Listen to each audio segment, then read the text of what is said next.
Thanks. No problem. I am Iceman. I am an Omega level mutant.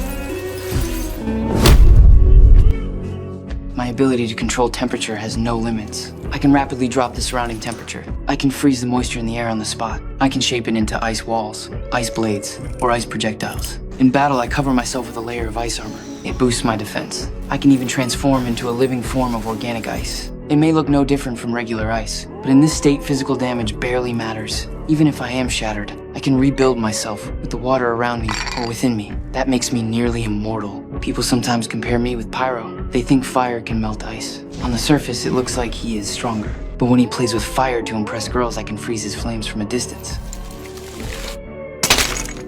John. Sorry. There were times I wanted to beat him up for being such a reckless fool. I held back, not because I was weak or afraid. Later, Pyro betrayed us. He chose to follow Magneto, and eventually I had to face him. He flicked a flame from his sleeve, then hurled it straight at me. I rushed to counter with ice. Slowly, I began to lose ground. Pyro laughed at me with arrogance. You're in over your head, Bobby.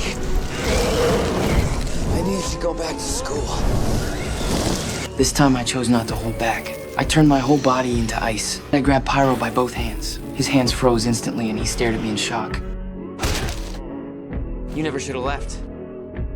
Even though my ice form is powerful, I still fell before the Sentinels. In the future timeline, the Sentinels began hunting down mutants mercilessly. To protect the ones being chased, I formed an ice slide out of thin air. I shifted into my ice form. I sped along the slide and charged at the Sentinel. I unleashed my freezing power and encased it in ice. I thought victory was mine, but these Sentinels had evolved to copy abilities. It copied Sunspot's power. My ice shattered in an instant. It grabbed my neck, then snapped it even in my ice form. Fortunately, Shadowcat worked with Bishop to send us back in time. That was how I returned. But later, when I stood at the gates to defend Wolverine's mission to change the past, I fought alone. The Sentinels swarmed me. In the end, their beams tore me apart. You might ask why I could not simply rebuild myself from nearby water molecules. After all, my ice form is supposed to be unkillable. That is true. But back then, I was still too young. The Sentinels did not use ordinary weapons. They could evaporate my water molecules in an instant. That meant my body was reduced to nothing but vapor. And with no water left around me, I had no way to come back. Luckily, Wolverine succeeded in resetting the timeline, and I lived once more.